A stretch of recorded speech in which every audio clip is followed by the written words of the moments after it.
बिस्मिल्लाहिर्रहमानिर्रहीम। तमाम student first year chapter number 4.1 new chapter sequence and series 4.1 question number 1। बुनियादी तौर पे क्वेश्चन नंबर 1 में कई ऐसी बातें आती हैं जो कि काफ़ी ज़्यादा नॉलेज इस चैप्टर का ऑलरेडी पहले से होना चाहिए, लेकिन चूंकि ये चैप्टर स्टार्ट करने से पहले उन्होंने फर्स्ट क्वेश्चन के अंदर बहुत सी ऐसी बातें दी हैं जिससे कि मैं ये समझता हूँ कि जो बच्चा पहला क्वेश्चन करता है तो इस चैप्टर से काफी खौफजदा हो जाता है, और यही वजह है कि पूरे कराची में इस चैप्टर की दहशत भी मौजूद है। लेकिन याद रखें कि लफ्ज ये कि ये चैप्टर किस नजरिए से बच्चों को मुश्किल लगता है।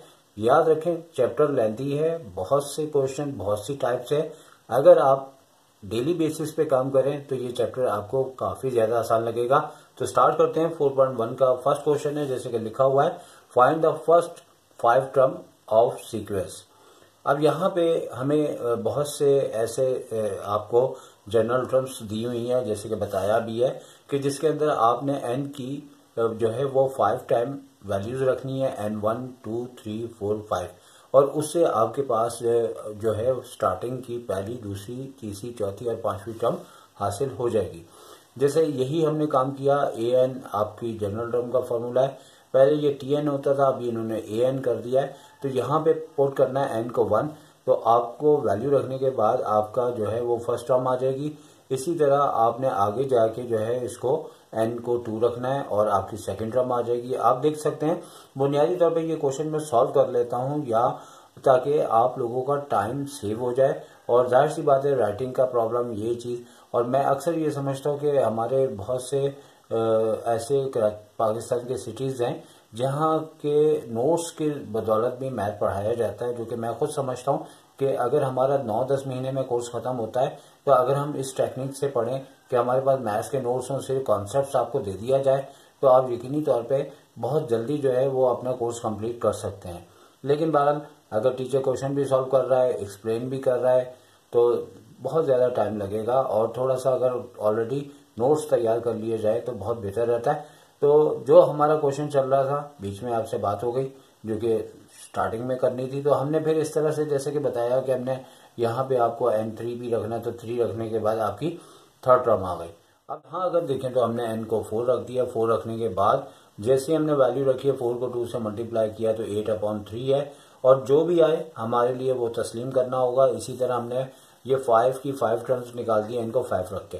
तो अब जितने भी पार्ट्स हैं उसे आप जल्दी जल्दी करके देख लें, जैसे आपको यहाँ पे, और फिर हमने लास्ट में लिख देना है कि भाई जो फर्स्ट 5 टर्म्स है हमारे पास वो 4/3 4 8 और 40/3 और 20 ये 5 टर्म्स है। अब एक और जनरल टर्म का फॉर्मूला दिया हुआ है जिसमें -1 की जो पावर है n+1 है, और मल्टीप्लाई 3 की पावर n-1 हो रहा है। इधर भी बिल्कुल उसी तरह हमने पुट करना है n की वैल्यू 1, और 1 रखने के बाद हमने जैसे ही जाहिर सी बात है कि -1 की पावर जब 2 आती है तो इवन से वो 1 हो जाता है, और 30 की पावर जैसे ही हम 3 की पावर 0 होती है तो वो भी 1 हो जाता है। तो पहली टर्म आपकी 1 आ रही है।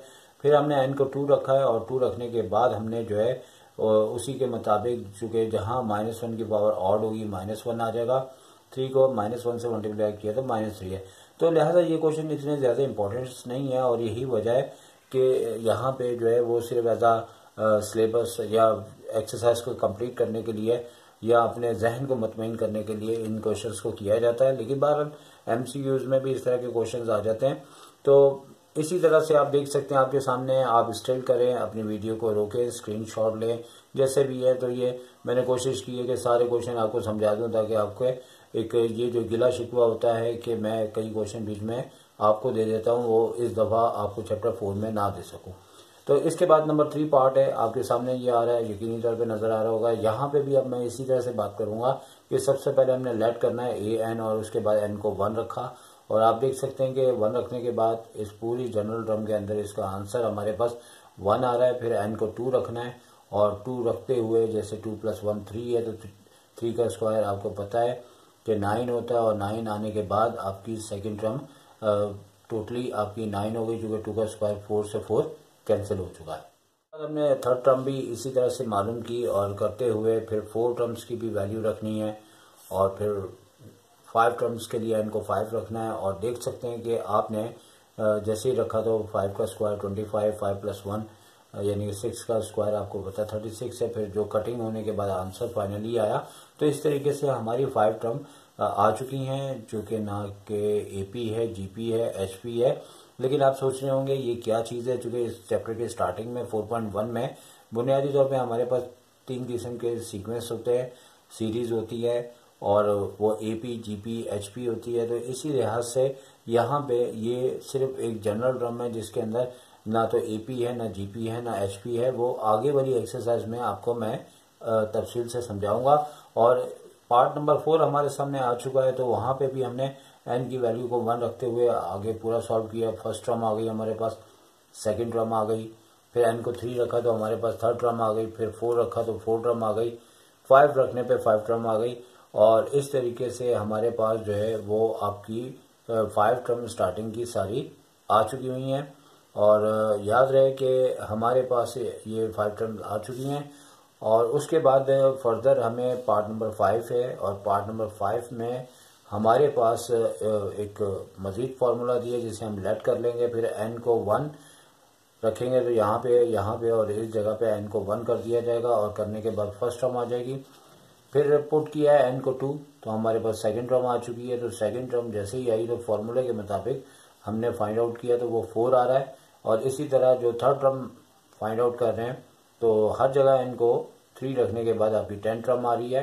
तो अब यकीनी तौर पे पुट करेंगे एन की वैल्यू 4, और 4 में जैसे ही रखा तो जाहिर सी बात है यहाँ पे एन था 4 हो गया, इधर भी 4, इधर भी 4, और ऐड करने के बाद मल्टीप्लाई करने पे आपकी ये 20 टर्म आ रही है। और लास्ट यानी कि एन को 5 रखने के बाद याद रहे कि ये पार्ट नंबर 5 चल रहा है फर्स्ट क्वेश्चन सेकंड क्वेश्चन का। तो हमने 5 रखने के बाद भी आप फर्दर देख सकते हैं, ज्यादा इस पे बात करना यकीनी तौर पर वीडियो को लंबा करना होगा। आपके सामने क्वेश्चन आ रहा है, और इंटर के अंदर आपको अगर किया हुआ क्वेश्चन देखते ही समझ आ जाए तो ये आपका 80+% का इशारा हो सकता है।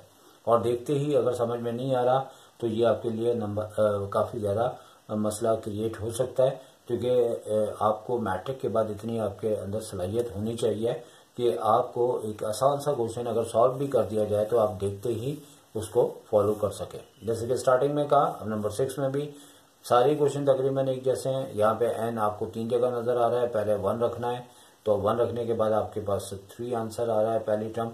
फिर 2 रखना है तो उस पर 11 आ रहा है, और फिर 3 रखना है तो आपके पास 32 आ रहा है। इसी तरह फिर यहाँ पे आते हैं तो एन का 4 रखेंगे तो 4 रखने के बाद आपके पास 50 आ रहा है। और यहाँ पे फिर उसके बाद यकीनी तौर पे 5 और लास्ट टर्म होगी जो कि 85 आ रहा है। और आने के बाद आप इसको लिख भी सकते हैं, जैसे यहाँ पे मैंने नहीं लिखा लेकिन आप लिख सकते हैं जैसे इससे पहले लिखा हुआ है। इसके बाद नंबर 7 पार्ट आपको थोड़ा सा इस तरह से करके दिया हुआ है कि यहाँ पे आपको an+1 और 6+an देते हुए a को 1 दे रहे हैं। और यहाँ पे यकीनी तौर पे इस क्वेश्चन में थोड़ा सा स्टाइल डिफरेंट होने की वजह से यहाँ पे हम इसको देखते हैं तफसील से कि n को 1 रखा तो हमारे पास जो यहाँ पे स्टेटमेंट है, जैसे कि यहाँ पे आपके पास n+1 भी आ रहा है तो यहाँ पे 1+1 2 हो जाएगा। और यहाँ पे 6 तो वैसे ही है तो 1 रखने पे a1 आ जाएगा। और चूंकि a1 हमारे पास 2 है तो यकीनी तौर पे ये दिया ही इसीलिए था कि आप इसकी वैल्यू यहाँ पे पुट करें। तो 6 और 2 8 हो जाएगा। और इसी तरीके से आपने n को 2 रखना है, और फिर वही तरीका कार है कि जैसे यहाँ a2 आ रहा है तो यहाँ तो a1 था तो a2, क्योंकि हमने ऑलरेडी ऊपर से फाइंड आउट कर लिया होगा तो यहाँ पे a2 की जगह 8 रखने के बाद ये आपकी थर्ड टर्म। इसी तरह से आप थर्ड टर्म के बाद आपकी 4 टर्म n को 1 रखने के बाद आप देख सकते हैं, स्टेल करके भी देख सकते हैं। तो हमें 5 टर्म इसमें निकालने का काम हमारे सामने आ चुकी है और हमने यहाँ पे लिख दिया हुआ है। और याद रखें अगर सीक्वेंस कहा जाता है तो कॉमा बीच में डाला जाता है, और अगर सीरीज कहा जाए तो बीच में जो साइन आएंगी अगर ये सब प्लस में आ रहे हैं तो प्लस में लिखे जाएंगे, और अगर प्लस माइनस आ रहे हैं तो मिक्स करके जो साइन आएगी वो लिखेंगे। नंबर 2 का पार्ट 8 आपके सामने पेश कर देते हैं। यहाँ पे एक इस तरह का प्रोसेस दिया है कि कई बच्चों को इसमें प्रॉब्लम आ जाती है, और वो ये कि A1 आपको दिया हुआ है लेकिन नॉर्मली यहाँ पे A1 आ जाता था, लेकिन कोई ऐसा प्रॉब्लम नहीं है।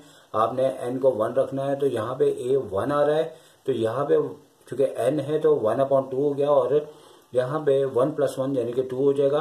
तो बजाय यहाँ पे वैल्यू रखने के A1 की जगह हम 1 रखते हुए यहाँ से 2 को 1 से मल्टीप्लाई करेंगे तो A2 आ जाएगा, इसी तरह पुट करना है n को 2 के इक्वल, तो यहाँ पे A2 और 2 प्लस 1 यानी कि आपके पास 3 हो जाएगा, तो यहाँ पे 2/2 यानी 1 हो जाएगा। तो यहाँ पे भी ये वाली भी टर्म आपकी थर्ड टर्म भी 2 ही आ रही है। इसी तरह n को 3 रखना है और 3 रखने के बाद यहाँ पे 3 और यहाँ 3 प्लस 1 4 और यहाँ n था जो कि 3/2 हो गया और 2 2 4 और 3 नीचे आने के बाद 4 टर्म आ गई।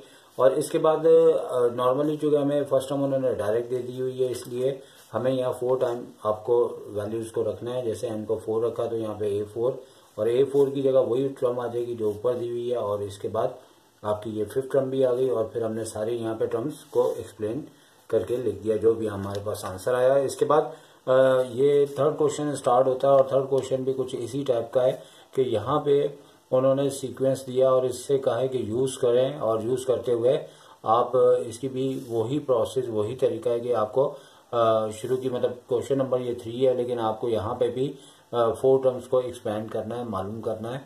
तो यहाँ पे भी आपको n को पहले सबसे पहले और T1 हमें गिवन है यानी कि 2 है, जैसे कि अभी हमने क्वेश्चन किया तो n को 1 रखेंगे तो यहाँ पे हमारे पास जो है इस जानिब आपका 1 प्लस 1 यानी कि 2 आ गया, ठीक है। और 2 आने के बाद यहाँ पे 1 प्लस 1 2 और जैसे यहाँ T1 था वहाँ पे उस जानिब आ रहा था, यहाँ पे 2 रख देंगे और रखने के बाद जैसे हमने फाइंड आउट किया तो हमारे पास ये आपकी सेकंड टर्म आ गई। फिर n को 2 रखने के बाद आप देख सकते हैं जहाँ जहाँ n है 2 रखने के बाद आपका सेकंड रखने के बाद आपकी थर्ड टर्म 4 3 12 आ जाती है। चूँकि T2 आपको ऑलरेडी ऊपर से गिवन हो जाता है जिसकी जगह आप उसकी वैल्यू को रखेंगे तो आपका आंसर आ जाएगा। चूँकि T2 आपके पास 4 है तो 4 3 12 हो जाएगा। n 3 रखा और 3 रखने के बाद हमने जो जैसे ही हमने यहाँ पे वैल्यूज़ को रखा तो हमारे पास 4 टर्म आ गई और यहाँ पे हमें 4 टर्म फाइंड आउट करनी थी वो हमने यहाँ पे लिख दी।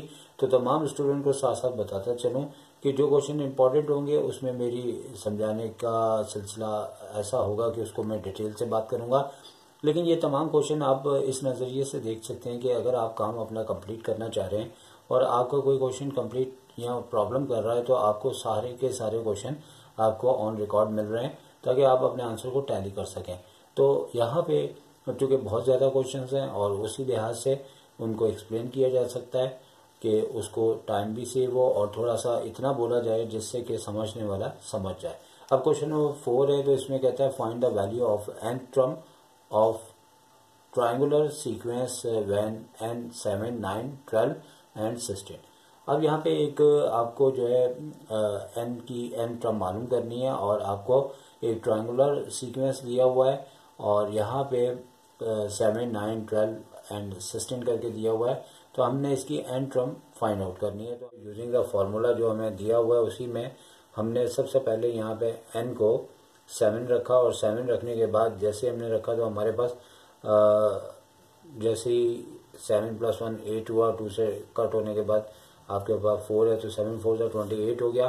फिर उसके बाद सेकंड के अंदर मतलब पार्ट में वो n को 9 रख के कहता है कि आप फाइंड आउट करें तो भाई हमने 9 रख दिया n की जगह तो n इधर भी 9 इधर भी 9 और 9 और 1 10 हो जाएंगे। 2 से 10 डिवाइड हुआ तो 5 आ गया और 5 को जैसे मल्टीप्लाई किया 45 आया।